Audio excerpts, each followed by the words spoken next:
Bismillahirrahmanirrahim. Assalamualaikum warahmatullahi wabarakatuh. Saya Putri Dewi Ariska dari kelompok 12.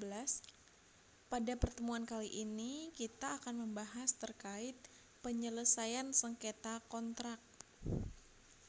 Sengketa adalah pertentangan atau konflik. Konflik berarti adanya oposisi atau pertentangan antara kelompok atau organisasi terhadap suatu objek permasalahan. Bila kita melihat ketentuan undang-undang mengenai kontrak, kita akan menemukan bahwa seperti halnya asas konsensualitas, asas kebebasan berkontrak yang dalam pasal 1338 menentukan dasar hukumnya pada rumusan pasal 1320 KUH Perdata. Sebagai syarat sahnya perjanjian yang pertama, kesepakatan mereka yang mengikat dirinya. Kemudian kecakapan, kemudian suatu pokok persoalan tertentu, dan suatu sebab yang tidak terlarang. Cara penyelesaian kontrak di sini ada dua. Yang pertama litigasi dan yang kedua non-litigasi. Litigasi merupakan cara penyelesaian sengketa di pengadilan. Sedangkan non-litigasi merupakan cara penyelesaian sengketa di luar pengadilan. Ada alasan litigasi tidak menjadi pilihan utama, yang diantaranya proses penyelesaian sengketa lambat dan menghabiskan banyak waktu. Kemudian biaya perkaranya mahal, yang semakin lama penyelesaiannya maka akan menghabiskan biaya yang banyak. Kemudian pengadilan tidak tanggap, pengadilan dianggap kurang memiliki pengalaman, kenyataan dan pengamatan terkait kasus kontrak, sehingga menyebabkan putusan yang kurang adil dan kurang responsif terhadap kasus yang ada. Kemudian putusan pengadilan tidak menyelesaikan masalah. Hal ini dikarenakan putusan pengadilan pasti menimbulkan perdamaian serta membingungkan dan tidak bisa diprediksi.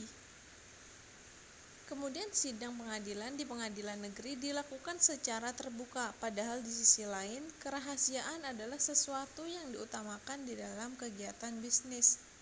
Seringkali hakim yang menangani atau menyelesaikan perkara kurang menguasai substansi hukum sengketa yang bersangkutan, atau dengan perkataan lain hakim dianggap kurang profesional.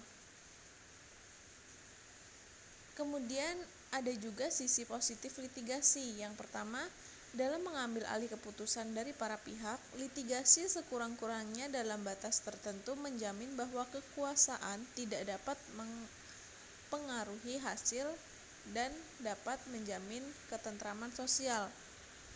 Yang kedua, litigasi sangat baik sekali untuk menemukan berbagai kesalahan dan masalah dalam posisi pihak lawan. Yang ketiga, litigasi memberikan suatu standar bagi prosedur yang adil dan memberikan peluang yang luas kepada para pihak untuk didengar keterangannya sebelum mengambil keputusan.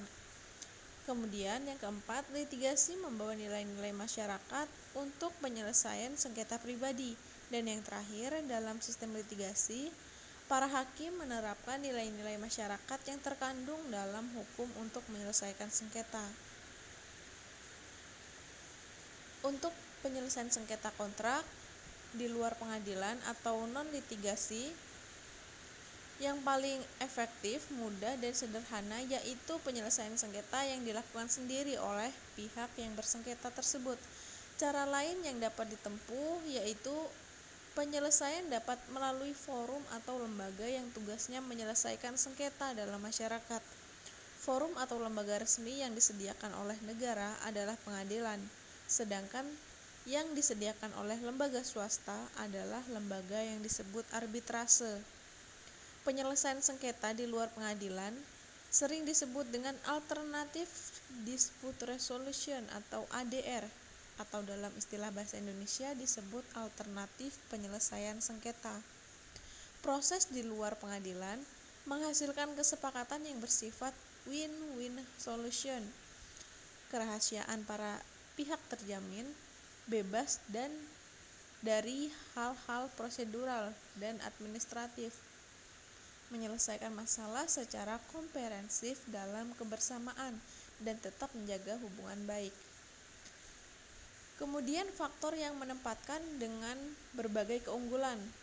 Yang pertama ekonomis, yang kedua budaya hukum, yang ketiga luasnya lingkup permasalahan, yang keempat pembinaan hubungan baik, dan yang terakhir faktor proses.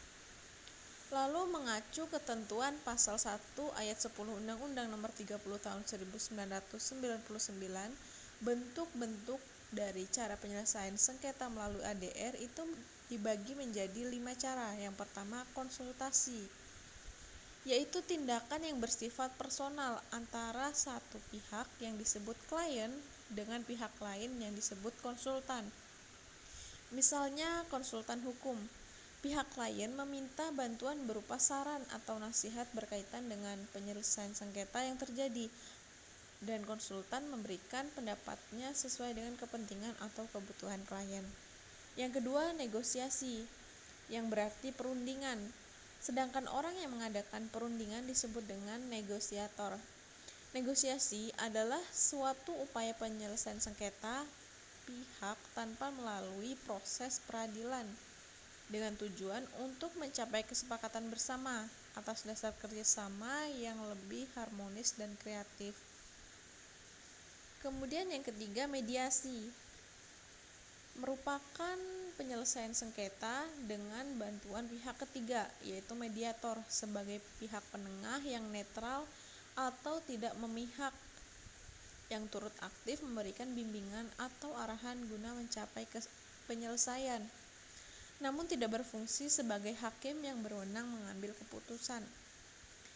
Yang keempat, konsiliasi, berarti perdamaian. Maka dapat dikatakan bahwa prinsipnya konsiliasi merupakan perdamaian. Konsiliasi sebagai proses penyelesaian sengketa yang melibatkan pihak ketiga yang netral dan tidak memihak, dengan tugas sebagai fasilitator untuk menemukan para pihak agar dapat dilakukan penyelesaian sengketa. Kemudian yang terakhir, arbitrase, yaitu penyelesaian sengketa perdata di luar pengadilan.